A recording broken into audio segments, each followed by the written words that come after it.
Way to see how maybe you can take some of our lesson learns and apply them, not necessarily in a graduate program, it can be undergraduate, can be a school district, whatever. Just a method of how to not just tell someone about UDL, but also take them through the journey of getting to adopt it. So let's start. So this is kind of a weird story here. I live in Houston, Texas. I'm originally from Israel. And 5 years ago, I did, during my graduate school, I did an internship at CAST here in Boston. And then, with a long story I'm not going to get into, I got to meet Dr. Betty Schreiber, which is here.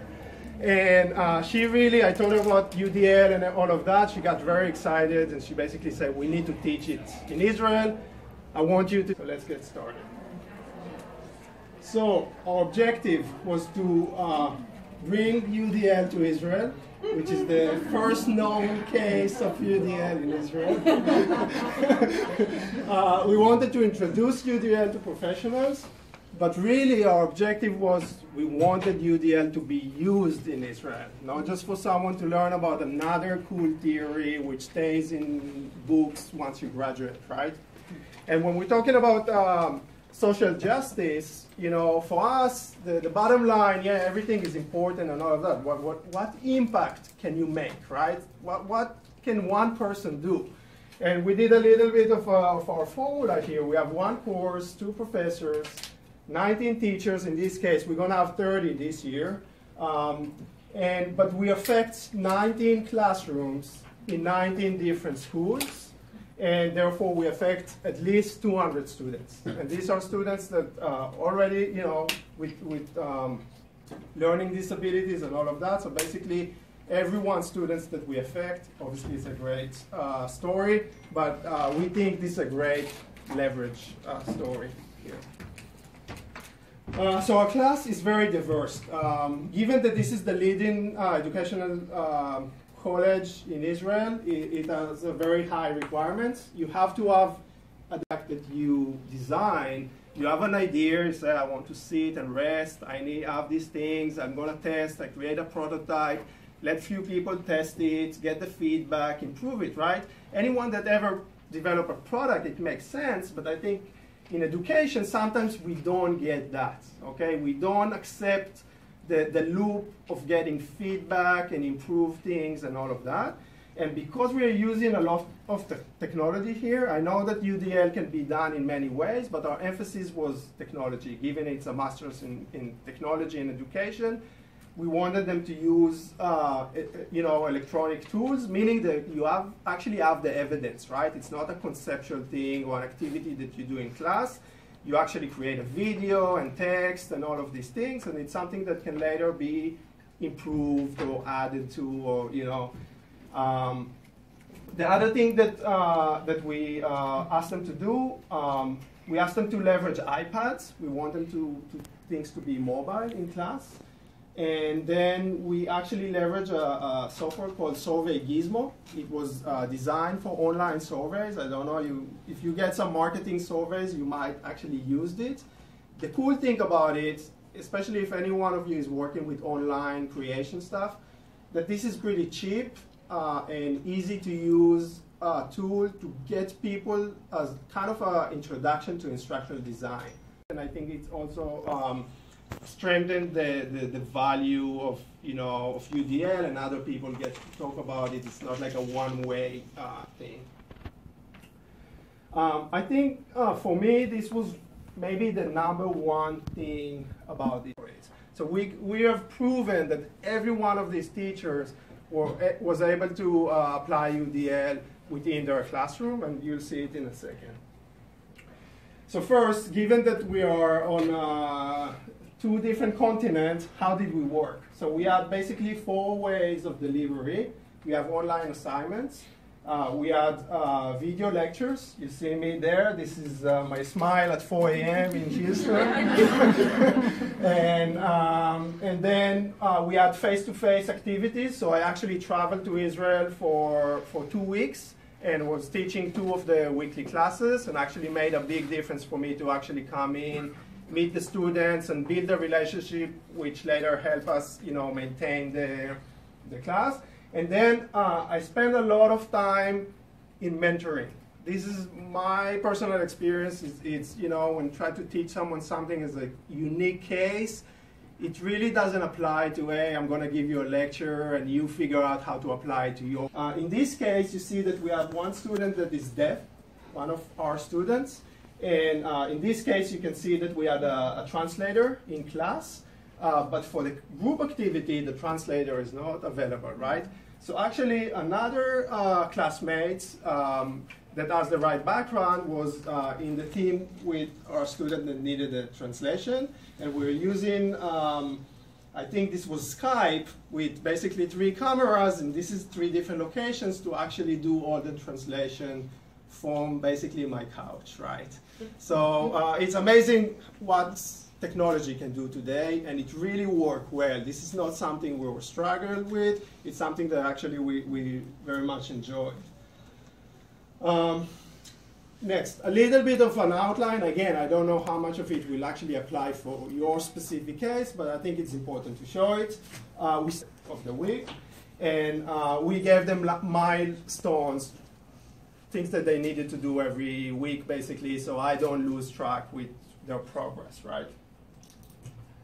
So when I came in, I actually got to apply an activity that I developed for instructional designers. So my background is instructional design, and I was teaching at the University of Houston, which is where I got my degree, and I was teaching instructional designer students about UDL. I said, how can I teach them about UDL? You know, there's like so much about it. They don't care about theory. They want hands-on things. So I came up with this method. I went to eBay and I bought 20 of these motorcycles, which someone sold for like $3 a piece, okay?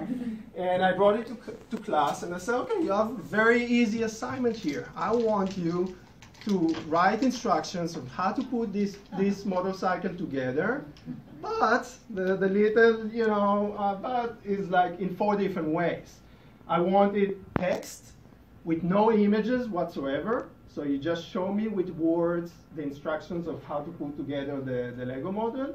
I said I want it in audio, but imagine that your audience is a blind person. So don't tell me put the yellow piece next to the black piece. It's everything you need to describe as you are blind, and you really need to explain how things feel, right? And then there was a video. I said you can do whatever you want, and an image, which this is one of the examples, right? And it's amazing how this simple activity really gets people to understand, you know, the multiple ways of delivery, right? This doesn't necessarily make sense because we're really pressing them to the extremes, but by the end of this 2 hours activity, I can tell you this was the 10th time that I was teaching a group of students that they get it.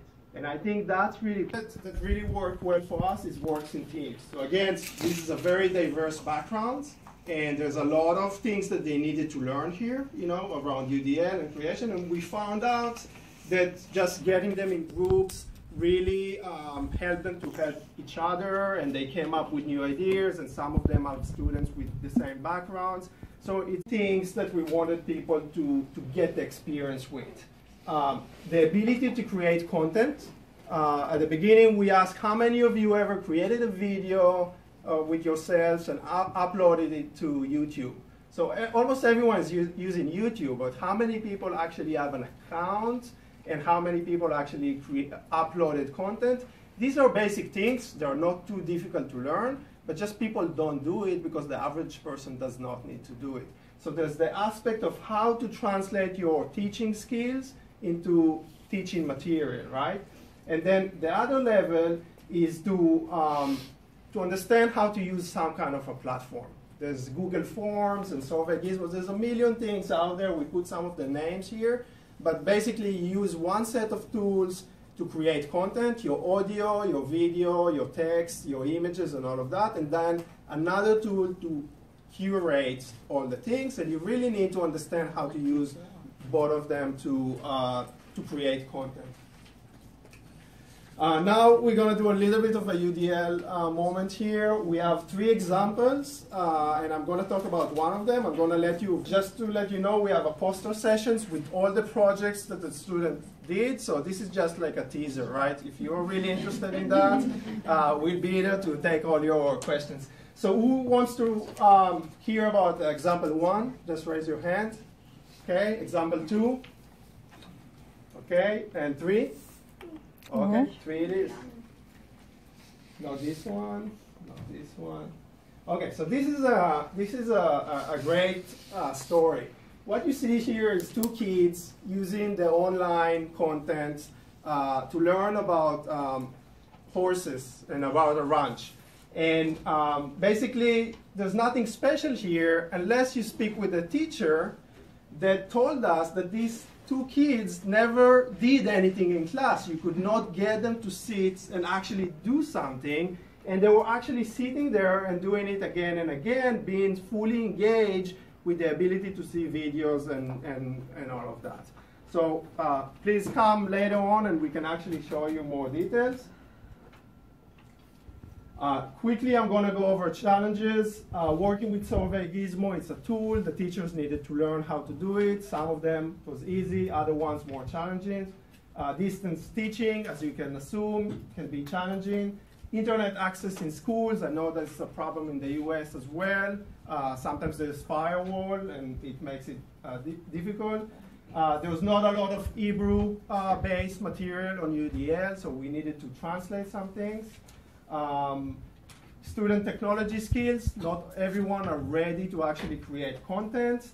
And then balancing between theory and hands-on. It's a graduate program. They're expected to do high level of academic work, but we really want them to get their hands dirty and actually do something. And then grading, it's pretty hard given that you see they all invested so much time.